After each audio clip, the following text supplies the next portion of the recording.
this is the place where I'm uncomfortable. So I'm pushing myself. Good for you. I'm not comfortable with like verbal communication. Okay. Are you shy?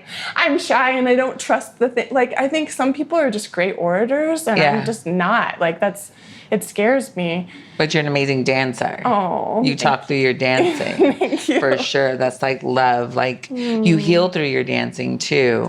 But I know you pulled out a lot of stuff in me dancing.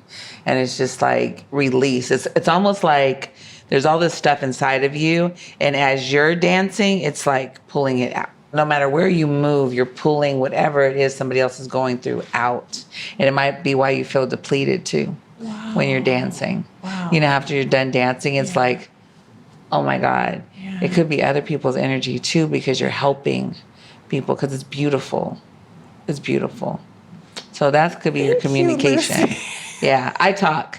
You dance. I don't dance. You talk, and you don't talk. I know. You're like helping me with starting this interview, right? Yes, we're good. It's us. What do you mean? It's us. It's us. I'm sure. We got it.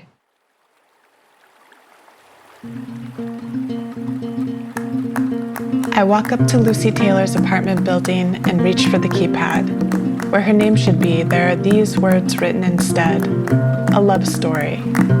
Lucy is the founder of Project Fly LA, an organization that creates a support system for underserved and underrepresented children in Los Angeles. A heads up for sensitive listeners, we touch on topics such as domestic violence, suicide attempts, and suicidal ideation. The through line in this conversation is love. Join me in hearing Lucy tell a love story. I'm Robin Nisbet, and this is the Any Place podcast. There's been so many times, Lucy, where I've seen you in service and I just look over at your face and your glowing spirit, and I'm like, I remember one time in particular, I don't know, you saw I was going through something and you're like, come here. And it was like, just to be held by your love. Like you just have an incredible energy that is, I don't know, that moment meant so much to me because I didn't, it's like just to reach out to someone who might be going through something. It's so huge. It's what we all need. And it's, Troy would tease me in service because we'd be sitting in the front together, whenever we were going to service together, and I'd start crying, and he's like, oh shit, here you go. Because I could feel somebody in back of us, but I didn't even know who it was or where it was coming from. Or even when we were in the East LA place, where there was like a big space and sometimes we'd be downstairs, whatever. He's like, oh shit, here you go. And I'm like, shut up, I can't help it. And then all of a sudden somebody would wail, but it's like, it's just that energy, like what I need. You know what I mean? Like none of us are alone in this. And we've all, not just me, but we've all been through so much stuff silently. And because we come in smiling and because we come in like, it's like, nah, bring it in. What the hell's going on? Come here. And it's just that hug. It's like, okay, all right, let's do this. Because sometimes that's all we need, because we can't put it in words. And sometimes we don't want to vent because then it's like, oh my God, I'm the only one that looks like I have problems. Hell no. We're all going through something. We all got something. And I got such a big ass family that we're always going through something. So I understand. Yeah. And I want to be that. That's like, that part is my purpose. That part is huge for me. And actually why it's connected me and Ia to be so close the way that we are. Because I've been able to hold space for her where she's able to let her guard down. Because she can't share other people's stuff. But I can hold space for her when she's tired. You know what I mean? And that's the space that no one really knows or sees, because you can't, when you're a warrior, you can't show up like that. It's that woman king. Yeah. Like the woman king will go off and go in the water and go by herself. But it's like, all right, you want to go graffiti somewhere? And she's like, yes. Like, you want to go talk shit somewhere? Yes. Like, okay. And it's the talking without the talking. You know, it's the tears down our faces that it's like, okay, I got it out. Thank you. We all need that. So I'm always here for that. And I've always connected with you. With little to no words, I've always connected with you. Ashe. So I remember your hair was longer. Yes. So when you said, I'm telling you, you could have said whatever on there. And I'm like, okay. Like, I need to stay with you for a month. Okay. Like, it was like, okay, I don't have questions. But just let's do what you're doing. Okay. It's me and you. We're having a conversation. Thank you. That's it. Nothing more, nothing less. It's a conversation for something bigger. Ashe. Yes. Ashe. And thank you for asking me. Yeah. Yes. So hopefully the kids won't be too loud. That's all right. Well, my first question for you is, who do you belong to? God, Ifa. I belong to Ifa. That just touched my heart just felt big. I belong to Ifa. Ifa saved my life. So I am better because of Ifa. I'm better because I've tried to give up on myself so many times by suicide attempts and even shooting myself. And I know that God has a bigger plan for me, that God, the universe, isn't going to let me go anywhere. Like, you still got work to do. So I belong to God. I belong to Ifa. I belong to love. That's who I belong to. And then my kids after that. How many kids do you have? So I birthed 3, and then I have 2 bonus babies. So I have Alicia, my warrior woman, Chasen, who's my Aquarius twin, and Brooklyn, my Taurus wild child, but she is everything. And then Tiara and Mikey. Me and their father were together for a little while, and I kept them because I love them. So, yeah, so 3 of my own, and then 2 that God gave me.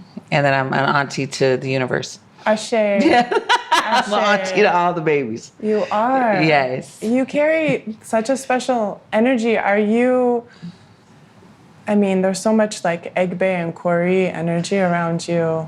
Yes. I love the kids. I honestly would rather be with the kids than adults at times, just because, number one, it gives the parents a break, right? And I know what it's like not to have a break. And the kids need to be in a safe place. There's so many adults who have, including myself, traumatizing stories from a child being left in the wrong hands, that I would rather just create my own little community of all these kids to make sure they're good. And it's like that special time. It's that one-on-one time, or it's the hangout, their kickback place, you know? And they talk to me about anything and everything, and we make it right, you know? I never put the parents down, ever, ever, ever. And I always make sure that they have a safe place. Why not? Yeah. Why not? A lot of my girlfriends are like, go do adult things. And I'm like, I'm good. It's part of my purpose is to be there for them. And it heals me too. Honestly, it heals a part of me of what I didn't have, that I'm able to afford mentally, physically, spiritually, that love back. You know, even if it depletes my cup, okay, I go rest. Okay, I'm good. But we have a child that feels good about themselves because they spent the day with Auntie Lucy. Or Auntie Lucy's coming to get me to go take a walk. It's like, yeah, let's go. And we talk mess and we do our thing and I drop them back off. No problem, you know? Yeah, such a gift. And you're the founder of Project Fly LA. And yes. I just want to read this quote. In a broken world, it is so important to come together and restore our future by giving children their wings back. Absolutely. Absolutely. That's the most important thing, no matter what a child has been through. I always say that I am a Project Fly LA kid, and that's why I fight so hard for it. That's why I push so hard for it. Because no matter where you've been through, you can still make it. You just need your wings back. Society will clip your wings. Oh, you were homeless. Oh, you were abused. Oh, lived in a mission. Whatever it is that your story is, you're never going to be anything. That's not true. That's not true. And there's adults and young people that need to feed back mentally, like with words and actions to these kids to remind them they're okay. And that's all I want to do. And Project Fly LA is Project First Love Yourself. The fly is First Love Yourself. Yes, LA. So we need adults that are around the kids that love themselves, that have been through some stuff, that can feed back into the kids real things, not things they read, not things they may have heard, but people who have been through some stuff that we can come together and make a difference. You know? Yeah. So that's why I always have my volunteers. I like to give them things that they like to do, because then you're going to be happy volunteering, right? Right. But I love it. I want all the kids to soar, every single one of them. So that's beautiful. the goal. When did you start this organization? I started the organization in December 31st, 2014. Me and my son went and did the paperwork for it. But my first event was June 25th, 2015 at the Jasmine Ashley salon. Jasmine Ashley gave me her whole salon. I called her up like, I'm doing this for kids, giving free haircuts, and we're doing a little model runway show with the Project Fly LA t-shirts. And she's like, okay, you can have the shop. And I'm like, wait, huh? And she's like, yeah, come get the keys. You can have the shop for the day. And I had barbers come in. I had DJ Spark come out. She's a celebrity DJ. She came and did her thing. I had Wow Jones come out, who's a big music producer and director. Jimmy James came out, and they talked to the kids, and they got free haircuts. They got free shoes. I went with Converse, which was dope. And it was a day of just love. Some of the kids, we had like a round table with the kids. Everybody got journals because it's so important to teach them to write about their feelings. And I asked one of the kids, like, why do you think you're here? And they were like, because my dad had to go to work. It was like, no. Yes and no. But it's important for them to know what they're involved in, you know? And someone thought you were special enough to come. Someone thought you deserved a day of a free haircut, new shirts, some new kicks. Someone loved you that much to bring you. I connect with like the teachers, the principals, people in the streets, on the streets, not just, oh, these random 20 people need some things, but they really don't need anything. I actually connect with the people that know the people who are for the people to make this happen. It's so important. It's so important. And it just means the world to me. It does. It does. It does. It does. What is the day-to-day of the organization look like? Is it like an after-school program, or tell me about it. I always say Project Fly LA is God's nonprofit. It's the universe's nonprofit, because I go to work and I get things thrown at me all the time. Lucy, like I just got 24 tickets from the Amazon Theater for The Life of Pi to take children to at the end of the month. Well, I got some cooking classes that are thrown at me for a summer program. People, we connect. So I've always said, because I've always done volunteer work, that I wanted to be almost like the connect the dot person, right? Like my website would connect the dots. If you need this, you go here. If you need this, you go here. So it's actually, events are thrown at me. So we don't have an office. We don't have a location. I just come to you. And whatever it is, like, hey, Lucy, we're having a celebrity basketball game. We need 300 kids. Cool. Are you giving me buses? What do you give me? Okay, you don't have buses? Okay, I'm going to go find the money to get the buses to get the kids from downtown or PEP, the Police Activities League, and get them there. No problem. What else? Do they get food? Oh, they don't get food? Let me get the money to get them some food. I make it happen. I got connections with like Warner Brothers, Sony, Disney. We've done movie premieres. Shout out to Elaine. I love her. She helped me get in. And once I got in, they were giving us nonstop movie events over and over. So I would bring out a red carpet for the kids. So it's not a location just yet. It's not the community center just yet. But right now, we're just in the streets. We're wherever you need us to be. I just got a grant from Tyler Perry for the victims of the Altadena fire, the survivors, I should say. I've done a lot of work with them, and I reached out, and we ended up getting $10,000 from him. So we're going to take about 20 to 30 families shopping at Costco. I'm giving them each between $250 to $300 to go for the day with a Project Fly LA volunteer. So things are just thrown at us. And I say us because I work with a bunch of people. Project Fly LA is me, right? But with the community, it's us all day. Yeah, I make it happen. They make it happen. They bring it to me. There's times, honestly, Robin, I don't even have the backpacks, the location, the food, anything the day before. And I'm supposed to service 300 kids, right? We'll just use that number. I will be crying in the car. Well, how am I supposed to do this? And I get the call, hey, Lucy, we have the basketball court over at Santa Monica High School for you. I'm like, how much is it? Thinking in the back of my head, I don't even have the money. Oh, nothing, it's free. You're recommended by such and such. Hey, Lucy, sorry calling for so late. I'm going to be dropping off 100 snacks for 100 kids. Where do I take it to? Oh, hey, Lucy, can you be here tomorrow by 8 a.m. to get the 300 backpacks that you needed? Everything's done and they're filled. You don't have to do anything. So I'm the vessel that picks up everything because honestly, God and the universe always work it out. Wow. That's real. That is real, real, real. I mean, I've had beautiful relationships with Troy and Ia and Hashim and other people that have come through big time, right? Big time, big time. And I'm so thankful. I'm so thankful. I have Nefertiti, Sakina, that she had an event in anthropology, called me randomly.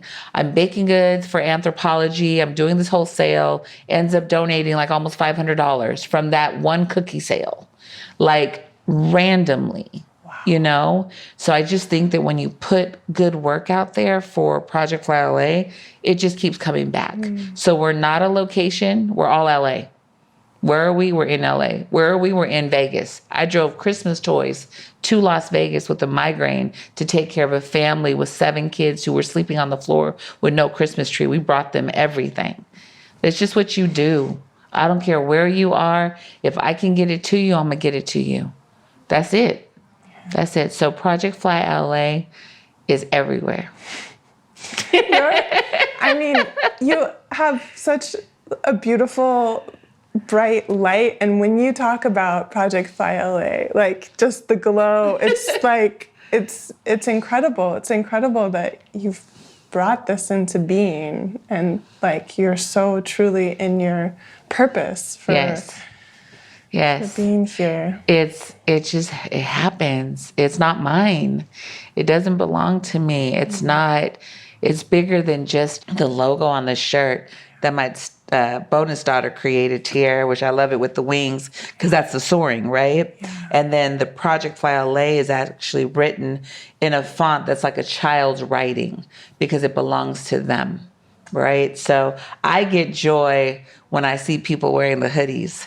I get joy when I get a phone call from my sister who's like, oh my God, I seen this kid in your hoodie down the street, just randomly walking down the street. That means someone he knows either came to an event, someone he knows bought him a hoodie, or he got it somehow donated to him. But the fact that people are wearing it means everything to me because it's a talking piece. Yeah. It's a nonprofit. You know what I mean? It's everything. It really is everything to me. And it's bigger than just a logo. It's a movement all day, every day. And we're going to keep doing what we do. Ashe. Ashe. Ashe. What strikes me is when I'm sort of feeling the intensity of everything that feels so wrong with the world or sort of wrapped up in my own experience, and to think about like giving to someone who is, you know, like children don't have, they're not adults. They can't take care of themselves, although many have to.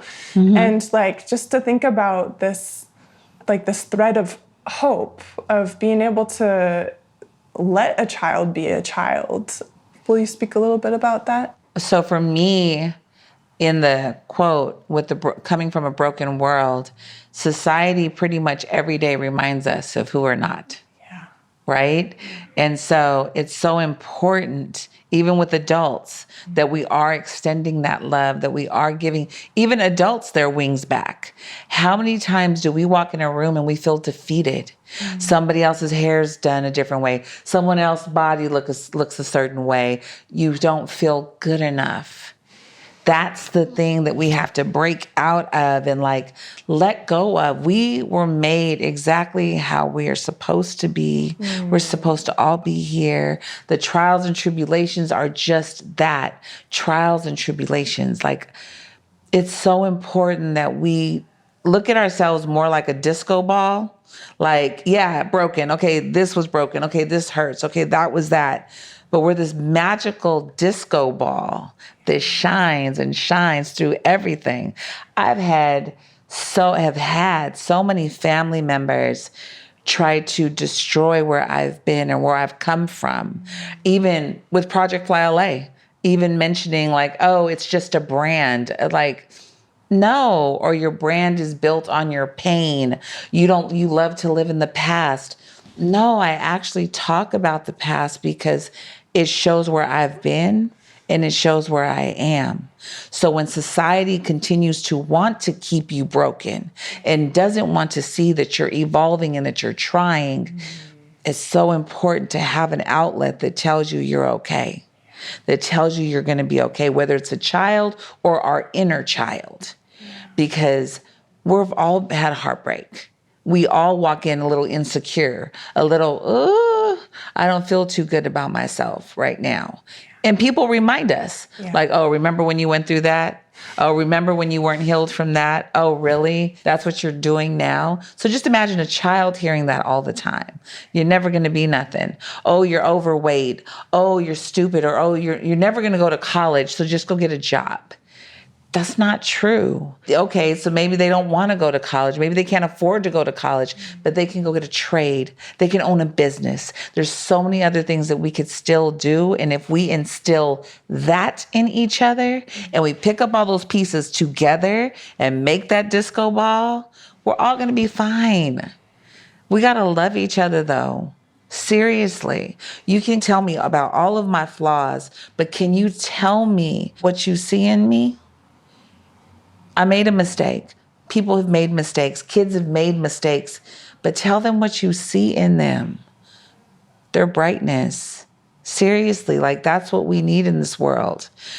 Politics are killing us. We're killing each other. For what? For what? Because the color of our skin? Because I don't like you, but I can't even tell you why I don't like you. No. Or, oh my God, you were homeless. Oh God, you must be filled with so much trauma. No, I'm actually filled with so much love. I actually want to make things better by any means necessary, even on my worst days. On my worst days, if I've been in this house crying, if I've had the most horrendous heartbreak, some kids need some stuff. Here I come. Because I want to make the world better. And I want to know that there's hope out there because I'm offering it. Also that I'm surrounded by it. You know what I mean? I wanted to hear all of this. Okay. This is so, and I love that imagery of everyone makes up, like everyone's bright shining light makes up a disco ball. Yes, that is so beautiful. I am a big ass disco ball. What do you mean? I got so many pieces, so much like, I'm not going to stop shining for anybody. You could drop me on the floor again and I'm going to continue to shine. Drop me again and I may shatter all over this goddamn room. But as much as I keep putting myself together and God keeps putting me back together, I'm going to keep shining. Why not? And why shouldn't the kids know that? You know what I mean? We're so critical. Like, do you have all your degrees? Do you have all this in order? Oh, you're starting that? That'll never work. Whether it's a podcast, whether it's a business, we got to believe in the unseen. Yes. Why not? Yes. Why not? Yes. Believe in the unseen. Yes. Do I have a hell of a background? I sure do. Do I talk about my background in interviews? I sure do. Why? Because it's taking us to the next level. Because sometimes we look at each other and we're like, you don't understand. You haven't been where I've been. Honey, that's not true. And let me tell you why. You know, I've had people in my life that are just like that. Nana was a prime example of I could bring her a story and she'd top it off. Like, oh, you think that's something? Let me tell you when I did this. And it's like, whoo, you feel normal. And you're still like, oh, dang, Nana, you did that. But it's okay because you're normal. We've all made crazy decisions based on what we've been through, what we haven't been through, what we're curious about. It's okay. We just got to love on each other. Yeah. Really, giving back is where it's at. Giving children their wings back. That's our whole motto. Giving children their wings back. It's so easy to be overcome by a sense of self-doubt, like, oh, other people are doing this, why should I do this? Like, why do I need to make any art? Especially Right. because art isn't really appreciated. Or if it's not something that can make money, it's not, looked at as necessary. Valuable. As valuable. Yeah. Yeah. Yeah, that's true. Yeah, so something that I confront all the time is like, oh, do I really need to be doing this? And it's this is my edge. Yeah, but you should. Yeah. Because there's 50,000 podcasts that 50,000 people listen to, that millions of people listen to, but there's nobody like your podcast, right? There's nobody like The Breakfast Club, Mel Robbins. I love Mel Robbins. There's no one like that person. There's no one like our Eli. Yeah. There's maybe 50,000 Elis, but there's no other like our Eli. Like, Sure. how blessed am I to go to an Eli that doesn't take advantage of you, that loves you, that honors you, that respects you, that takes the time for you. And sometimes we think, oh, they're never available for us. That's not true. Have we done our work? Have we done our work? And that's another thing that's important in community work. When the kids come, there's things they have to do.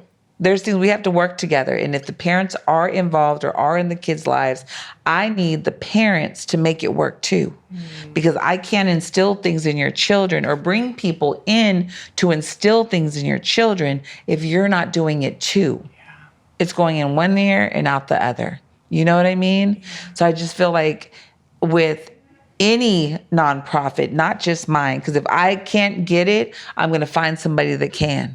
I had a girlfriend hit me the other day. She's trying to start I want to say non-sensory, something for children who have disabilities. And I just made some phone calls and I got her all this information, like reach out to them, reach out to them, reach out to them. Everyone is important. Every drummer is important. Every saxophone player is important. Everyone is touching someone in a different way. So if you have yellow hair, there's going to be someone out there in the world that's looking for someone with yellow hair to connect with. If you have gold teeth, there's someone out there looking for someone with gold teeth. Everyone brings a different shine and light to this world. We need everybody. There's never not enough. That's not true. We need everyone. And does it feel depleted when the world says, and we don't even know who it is, but when it's said that, oh, it's too much, or oh, there's 30,000 saxophone players, are you really going to try that? Yes. Look at between actors, between different artists that have made it, or even your local artists. Like, come on, we can drive down the street and see all these graffiti walls and all these things from local artists that we appreciate. You know what I mean? Some people don't even want to do it for the money.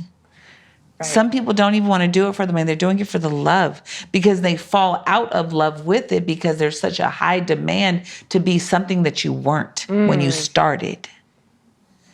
You started here. You ended broken, rich and broken, paid and broken because you fell out of love with it because now you're a higher demand, right? Yeah. So it's like stay here, stay in the love, stay in the heart, believe in yourself. Yeah. And you should go dance and you should go play, continue to play. Why not? Yeah. Why not? It really just speaks to so much this idea of following our destiny and really feeling at home in who we are, who we came here to be. And also just this idea of when we talk about our Ile, everyone having a particular role there, having a particular ashe that shows up that makes the Ile what it is. Yes. It wouldn't be the Ile without everybody who shows up in the way that they do. It's true. It's absolutely true. If I didn't know Shelly and Troy, I would never have been introduced to the Ile. If I didn't know Miranda to know Troy, I would never have been introduced to Troy to do that community work with him that I did. to end up knowing Shelly, to end up them inviting me to come. And I walk in and it's like, we got the drums going. The drums have always driven me crazy in the best way in movies. Hoodoo, voodoo, anything. Even if I saw it in a scary movie, I've always been attracted to it, but not in a negative way. Right. And so to walk in and the drums are going, Ia's breastfeeding Ife, and there's all these big white umbrellas and everybody's facing forward and there's big blankets out and everyone's just good. And Troy's like, bring food and something to drink. And I'm like, huh? And he's like, come. When I walked in, I knew I was at home. I knew I was at home. Like, there's nothing like every single person, what you just said. Like we're celebrating our ancestors. I've learned more in Ifa about other religions than I have when I've been in other religions. Because they teach you how to shun on everything that isn't this, right? That's society. If you're not skinny, if you're not this, then you're nothing, right? But Ifa teaches you how to love this size, this size, this size, this size, this size. And not only are we going to love them, Ifa tells you what you have in common with them. Ifa tells you to honor your ancestors. So if your ancestors lit candles, you light candles. If your ancestors had a cross, you have a cross on your altar. Whatever it is, Ifa honors it all. And that's why I'm 100% in love with Ifa. Like, it is community. It is Egg Bay. It is the teaching of the truth of what we all are. And we all are one, right? Your first introduction was with Yeah. Ilea Lumilata Figure. Yeah. Okay. Yeah, my very first introduction. And I remember seeing Ia feeding Ife, which is so beautiful. And then the next time I saw her, she was feeding all the kids one burrito. And all the kids there were like, yum, yum, yum, yum, off this, like, you hungry? You hungry? And my heartstrings were like, I'm even more home.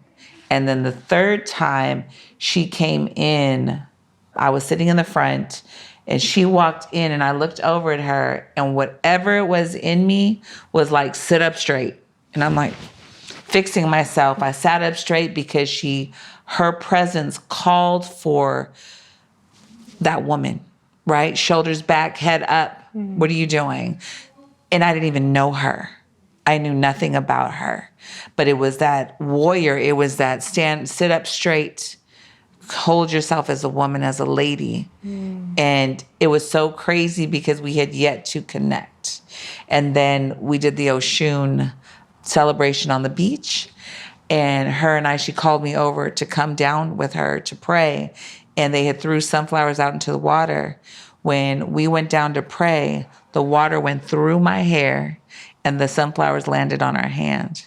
And I have that picture of us. And that was our connection then. Yeah. So it's Woman King is my best description of our friendship. I'm gonna forever stand by her. Like, well, what are we doing? Tell me what we're doing and I'm doing it.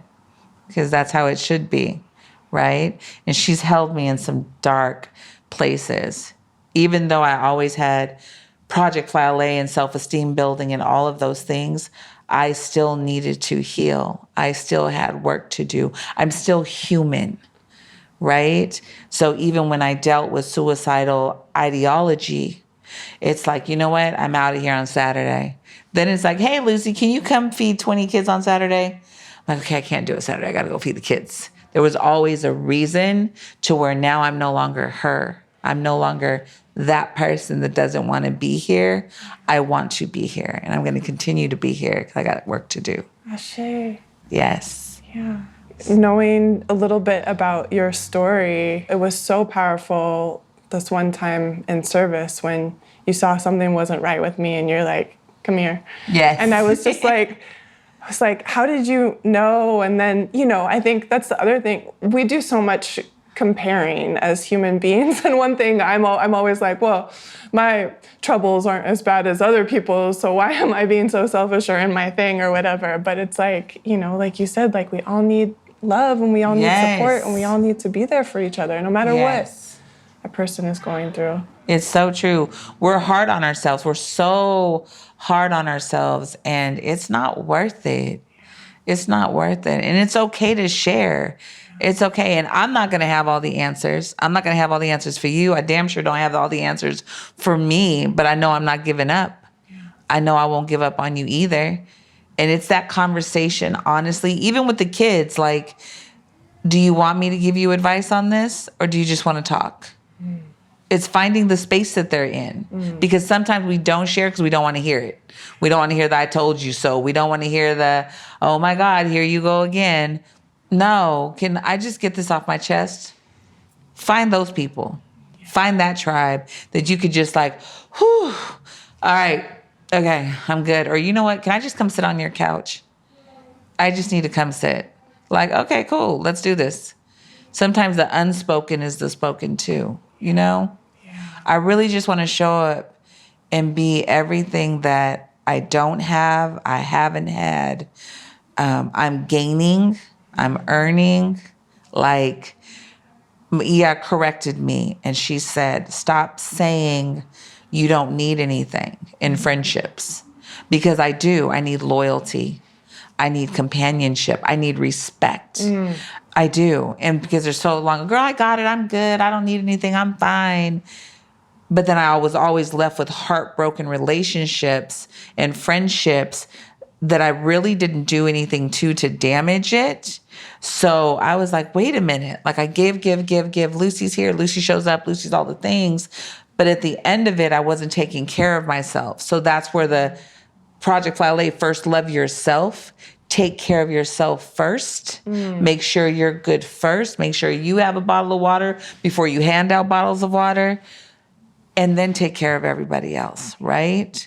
But unless we take care of ourselves first, we're nothing. And we're just going to keep being tired. I'm going to keep being in the same roller coaster of things and being able to be vulnerable and share with you too. Yeah. You know, like, girl, I feel you. And it's not about outdoing each other's trauma.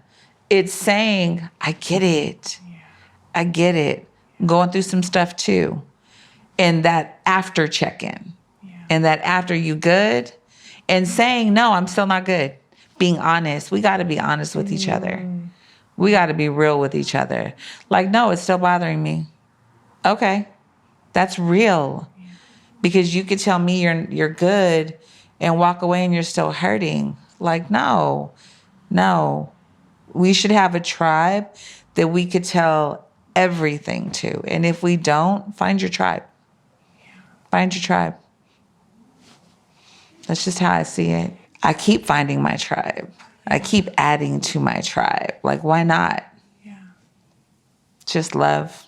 Do you want to share anything about your story? Well, the reason why I did Project Fly LA is I was homeless when I was a child. My mother ended up leaving with my sisters, who we don't have the same father, and took them to go live with a family member when she left my stepfather. He was verbally abusive, physically abusive, sexually abusive towards me and my mother. And so when she decided to leave him, she left him to go live with another man that was abusing me. And so she told me that I couldn't go with them and that I knew I had to figure it out, basically. And so I went to live with friends. My friends' parents thought I was just that kid that could just spend the night wherever, whenever. And it wasn't true. They had no idea what I was going through. So that was one of the reasons why I started it. I shot myself in 1991 and I just gave up. I had a really bad argument with an ex and I was just like, I can't do this anymore. I kind of spaced out and heard only my stepfather's voice and said it needed to end it. But then I'm still here, right? I've always given back, though. Me and my kids have always went and fed the homeless. We've always taken care of people, helped anybody that needed a place to stay, they could stay with us. I've always wanted to be a pastor, and I've always wanted to have a nonprofit that helped children. So I started it because I am a Project Fly LA kid. I'm 90% deaf because of the hands of my stepfather, and I want to be there for kids who haven't graduated. I didn't graduate, who didn't go to college, but yet I still made it. You know what I mean? I'm still standing. I still have beautiful children that I love to pieces, and I'm still going, and I know that they can too. I'm winning at work. I'm doing well for myself. I have no complaints in that area.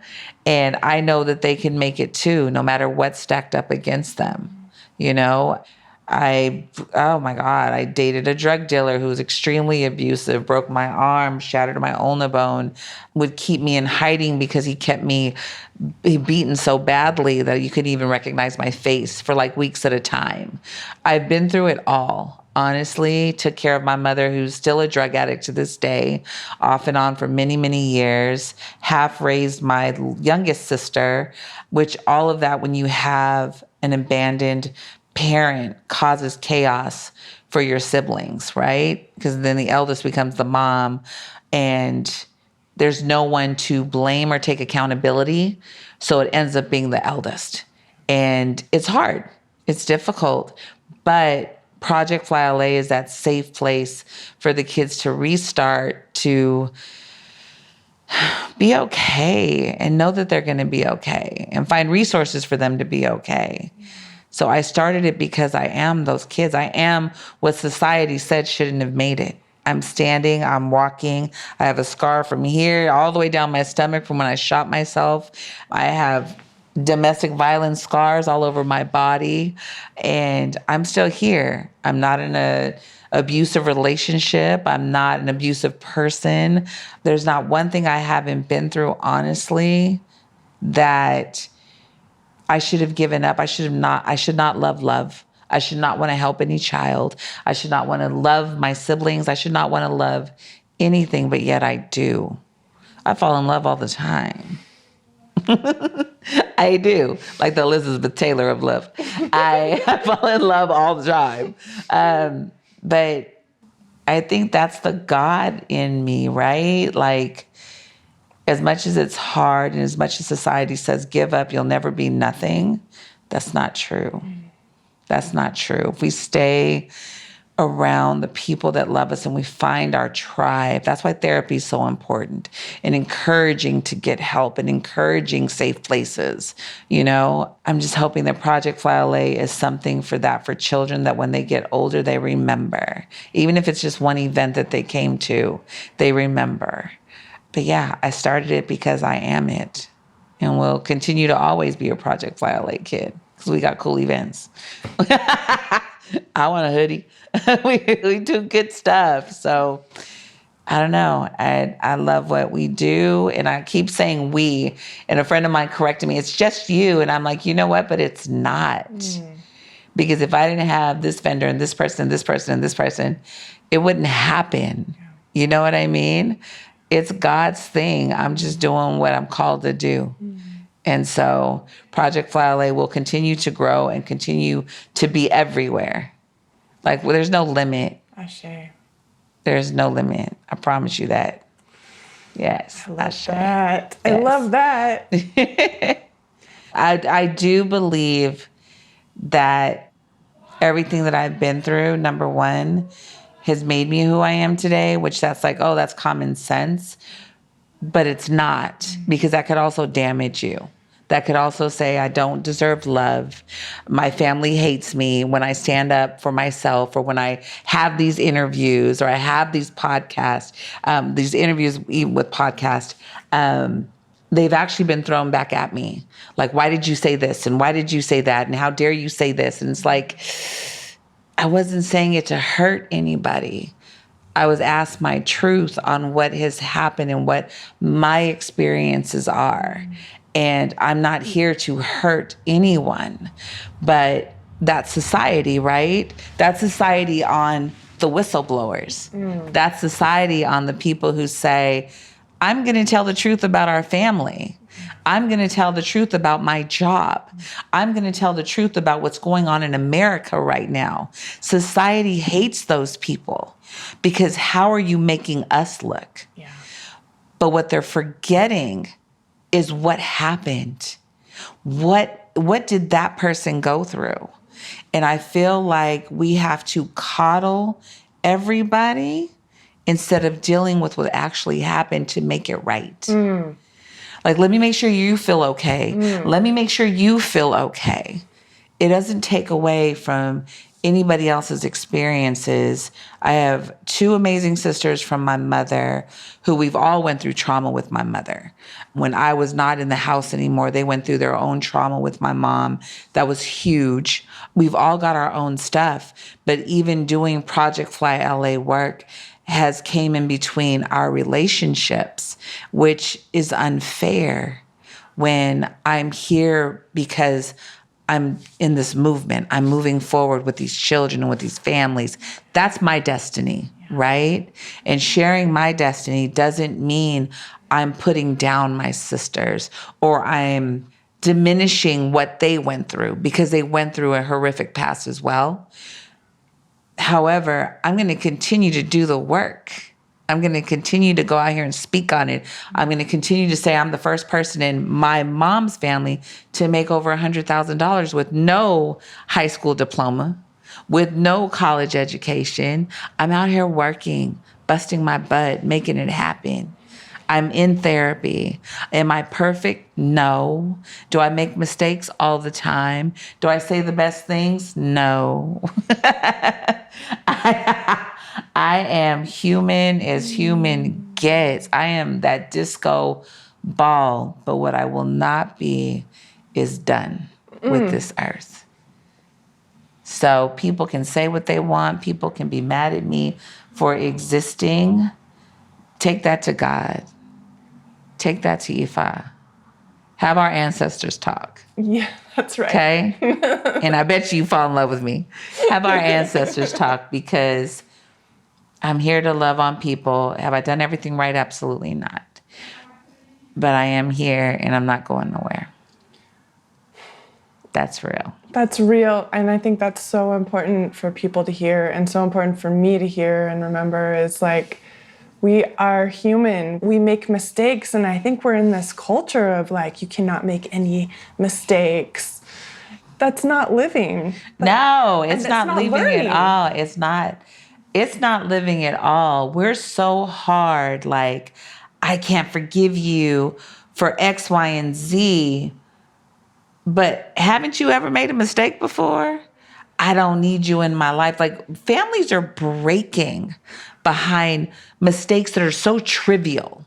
I can never trust you again because you told somebody something that I asked you not to. I'm done with you. So you're breaking up our whole family because someone made a mistake. What principle are you standing on? Like, what point are you making? Like, everything can be mended. Everything can be worked out with a good conversation. Now, do I think everyone needs to be in everyone's life? No. Stuff happens. But if two people really want a relationship to work, two families, to whoever, they'll do the work. Do the work. Ifa, do the work. People can say, oh, Ifa's not showing up for me. Did you do the work? Did you do what was told for you to do? Right. Are you showing up for yourself? Correct. Correct. Yeah. First, love yourself.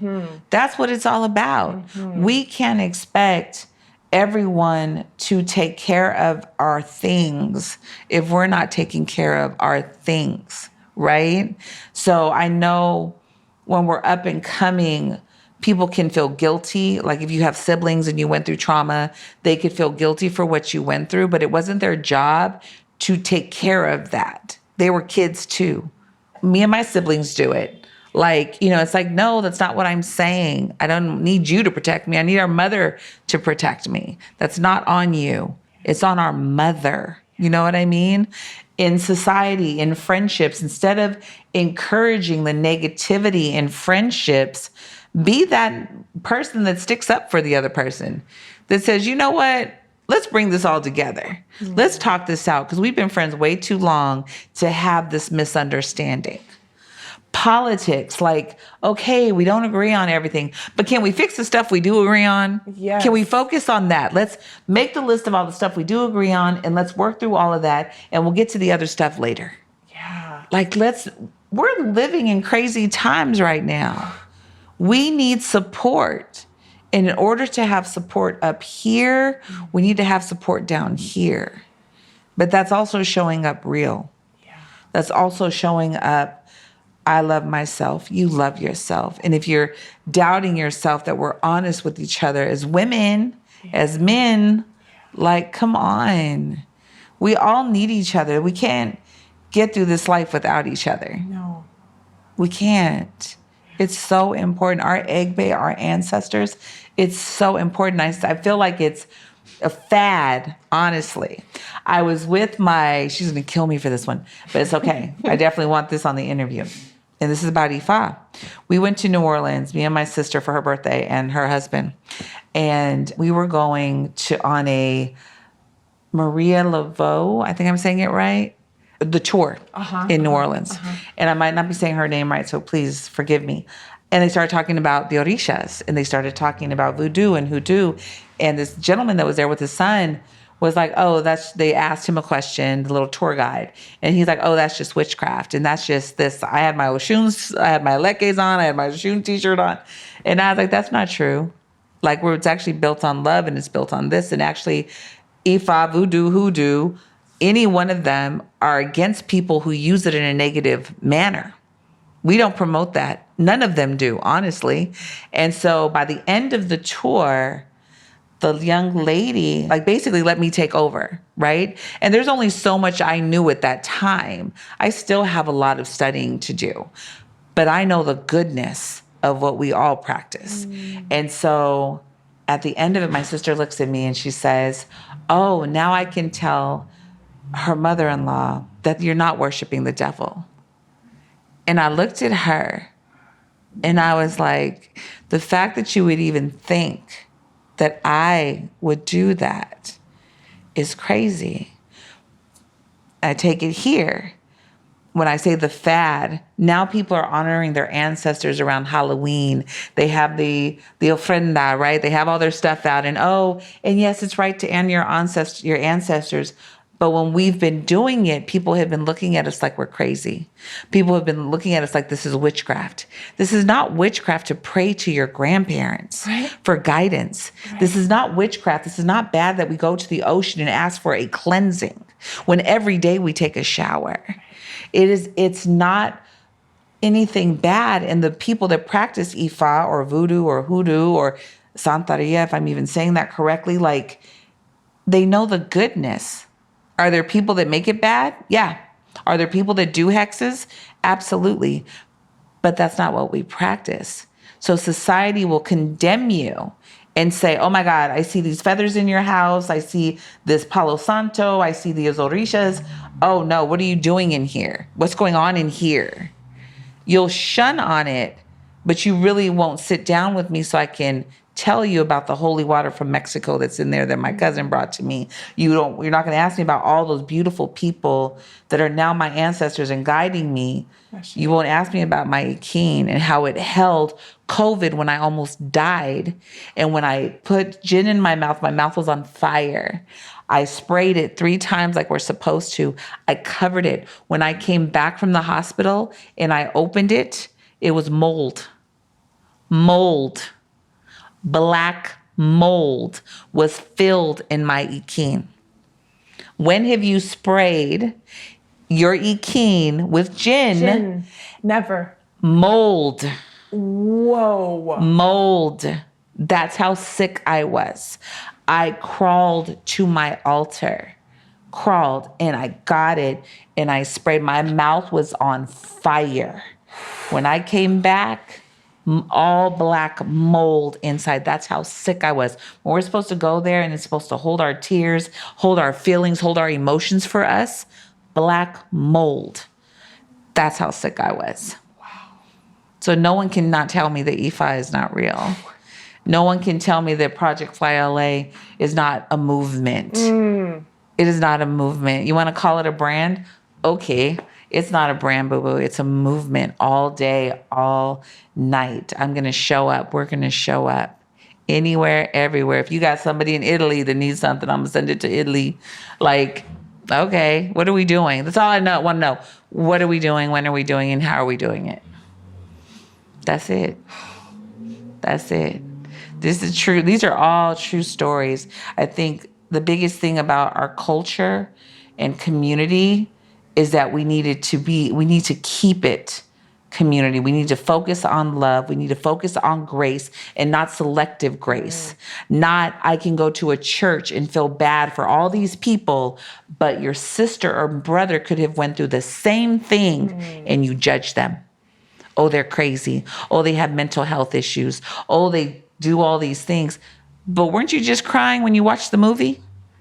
When you watch Sinners, you're like, oh my God, look at all the work they did. But you have siblings and family members and people that you know that practice the same thing, but you don't even go to their house. Like, come on. It could be a fad. And in community and culture, we don't need to be a fad. We need to be love. Ashe. That's what I say, Ashe. I'm right there with you. So good. We really need to get back to love. We need to really get back to our cultures, and our cultures are love.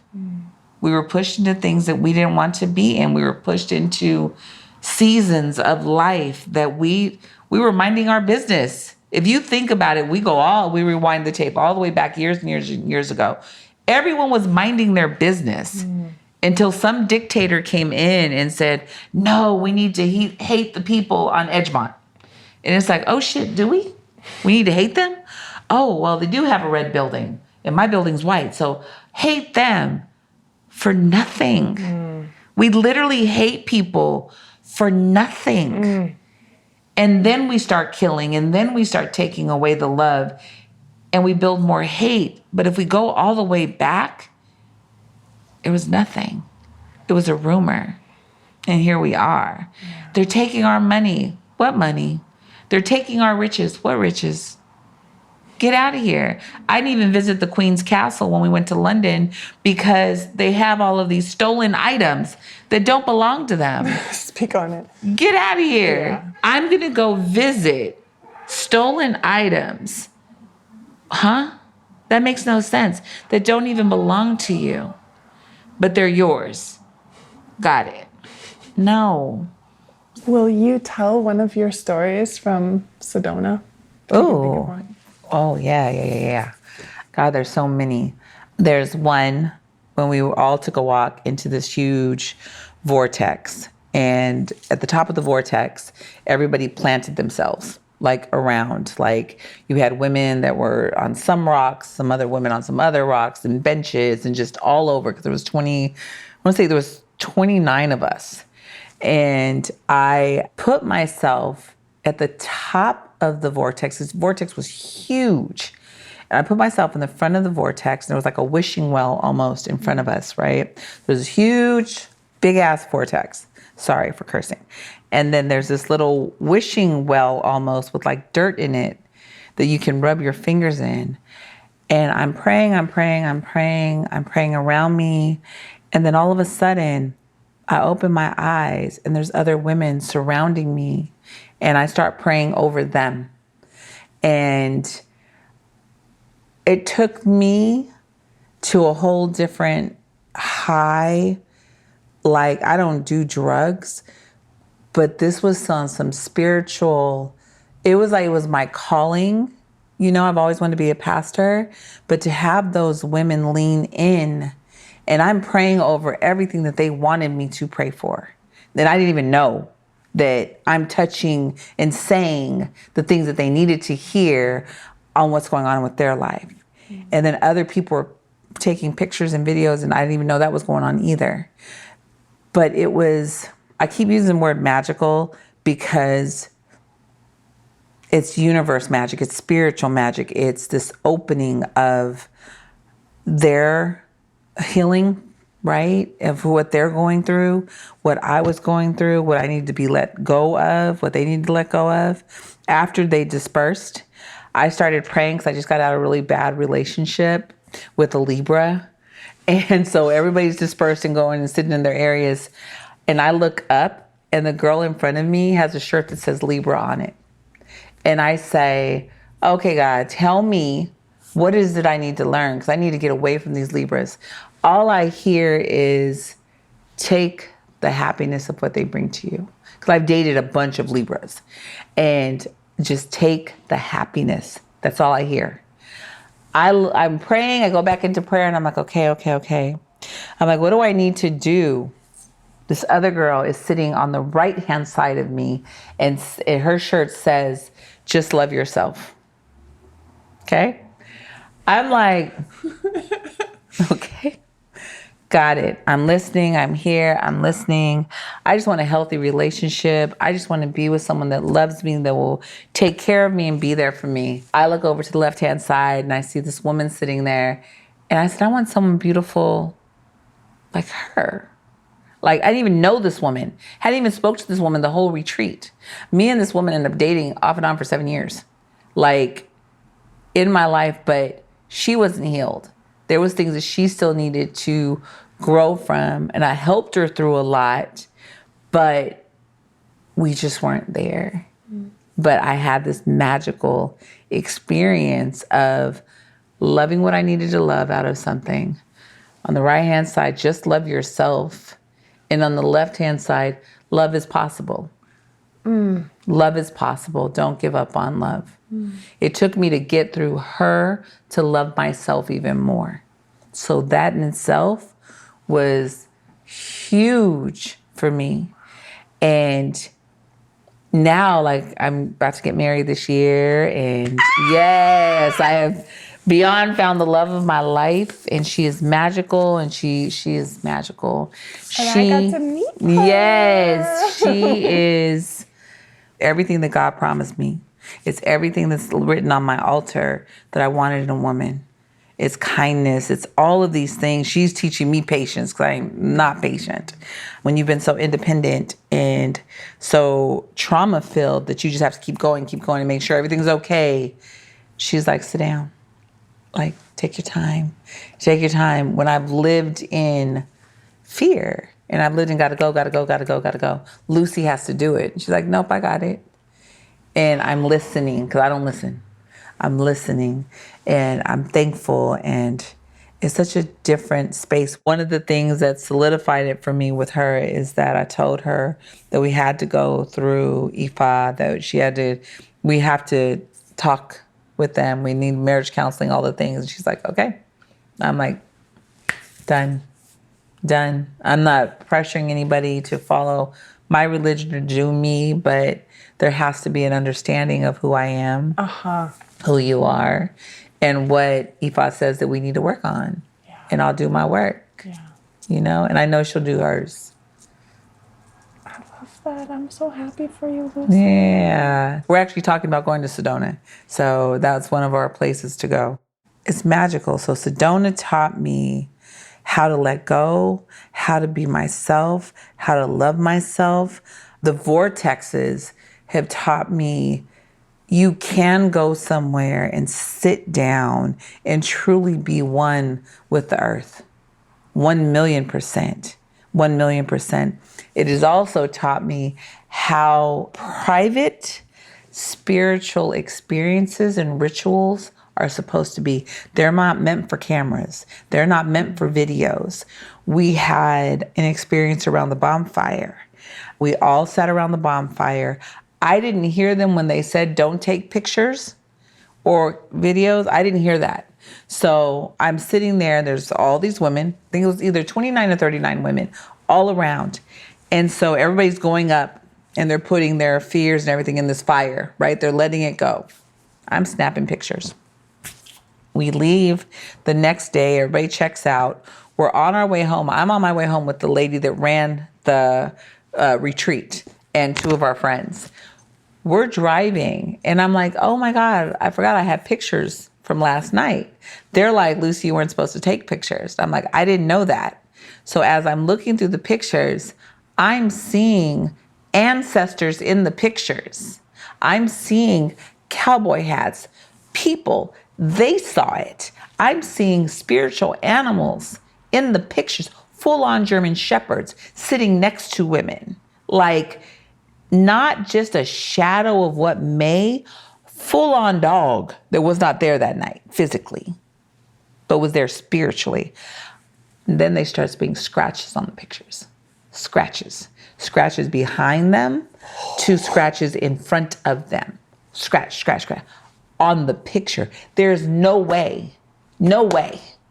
I started getting sick. I wanted to throw up so bad. We go to CVS. I'm like, something's not right. They're like, Lucy, delete all of that. I delete it out. We start driving and I'm like, I'm going to be sick. I'm turning white. I'm white, I'm green, I'm gray. We pull up into a gas station. When we get into the gas station, I go in the bathroom and I just throw up. Like I'm so sick. Like from these pictures, all this stuff is coming out of me. I come out of the bathroom and I'm like, I need pickle juice. I have to have pickle juice to get better. Pickle juice is the only thing that takes away my nausea. We go out, we walk, it's a gas station with a restaurant and a little like store. So we go to the restaurant and the lady that was with me, she's a healer. She's like, do you have any pickle juice? Do you have any like little pickles, anything? They're like, no, we can't give them to you, blah, blah, blah. So we're like, oh my God. I'm like, I just got to find a jar of pickles. We walk into the store part. The whole wall was pickles. The whole wall. Every flavor pickle you can think of was pickles. Real shit. I bought a whole jar of pickles, drank half the pickle juice in the jar, and was fine 10 minutes later. Prior to that, I was green, gray, and white. Like I was a whole different color. I looked like I had pneumonia to the 10th power. I was so sick behind what I saw. It was almost something like you see in the movies where it's like with the pictures, because it went from the cowboy person standing straight up man, to the dog, to other beings that were surrounding us that night in that hole in the mountain around the fire pit. When I tell you, 10 minutes after I had that pickle juice, I was completely healed. After I deleted all that stuff out of my phone, I was completely healed. So Sedona taught me how to love myself, and Sedona taught me how important it is to keep rituals to yourself and how private they are. They're extremely, where you got to know where you are. You got to know where you are. That's really all I can really, that's you got to know where you are. And it's still magic. It's still beautiful, but don't mess around. Wow. Yeah, that really happened. So many chills talking about that. Really happened. Mm-hmm. Those pictures. So just imagine you're seeing all these images. You're seeing your people, but you're seeing people behind them. Not even a shadow of a person. Your eyes, mustache. You're seeing these people. There's no way I could, and I couldn't keep them because physically and spiritually I couldn't keep them. Yeah. You see the scratches from behind. It was almost like, okay, enough.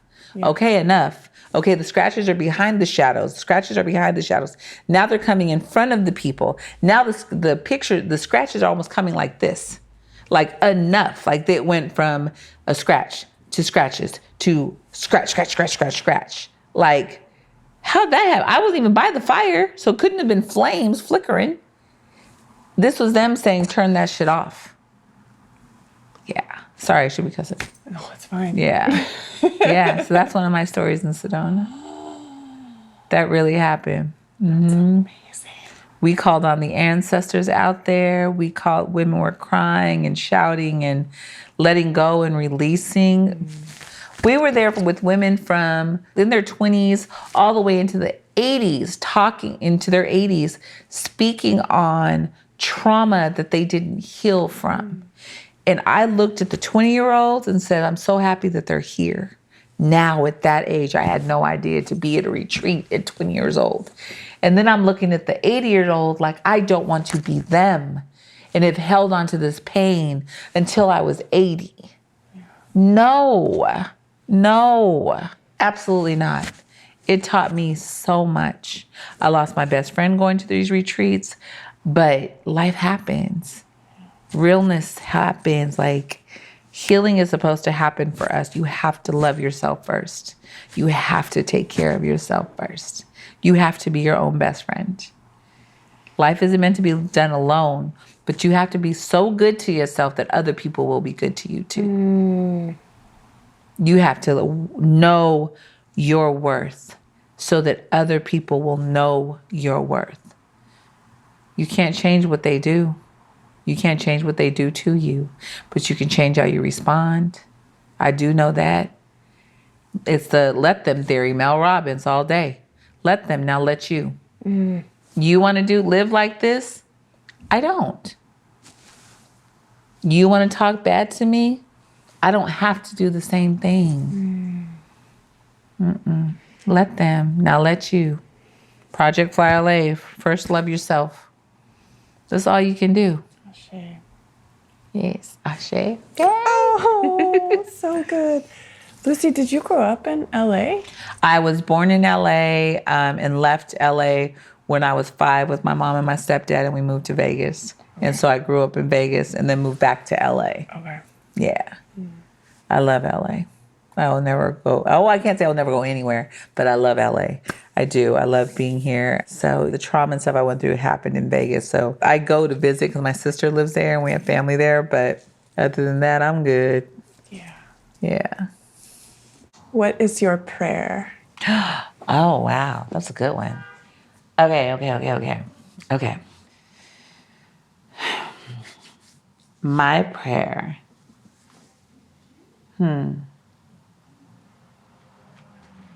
My prayer is that everyone can love each other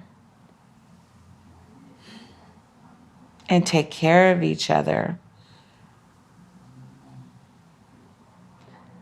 the way that they would want to be loved on and taken care of. My prayer is that we respect each other as a whole, we honor each other as a whole, and that we're careful with one another. My prayer is that we lead with love, we talk in love, and we just hold each other in love. That's my prayer. My prayer is that we all see God in each other. That we see God in each other. Thank you so much, Lucy. Of course. I probably did so much talking. That was so great. So I trust you and I love you. Ashe, I love you too. It's yes. such an honor to talk to you.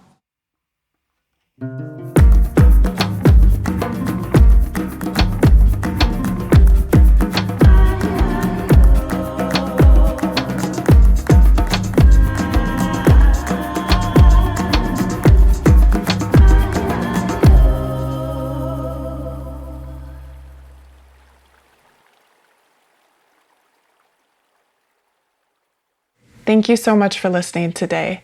If you would like to support Project Fly LA by donating money or supplies, please visit projectflyla.org. This episode was recorded on the traditional homelands of the Tongva people.